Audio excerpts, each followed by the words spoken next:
আপনার সন্তান আপনি মারা যাওয়ার পরে মসজিদের হুজুর দিয়া কতবার বাড়াইতে হুজুর আইনা কবরের সামনে দাঁড়াইবো, এটা গুনার কাম না। হুজুর দিয়া দোয়া করবেন, এটা ভালো কথা।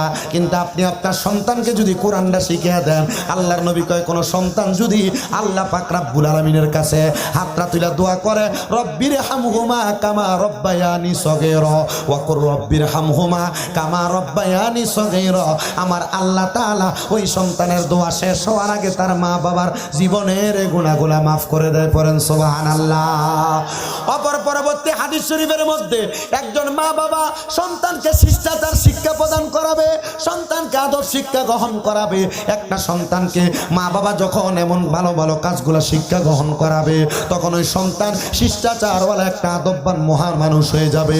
তখন ওই সন্তান যখন আল্লাহর দরবারে দোয়া করবে, আল্লাহ আমার যে মা বাবা আমি সন্তানকে এত সুন্দর শিক্ষা প্রদান করে কবরে চলে গেছে,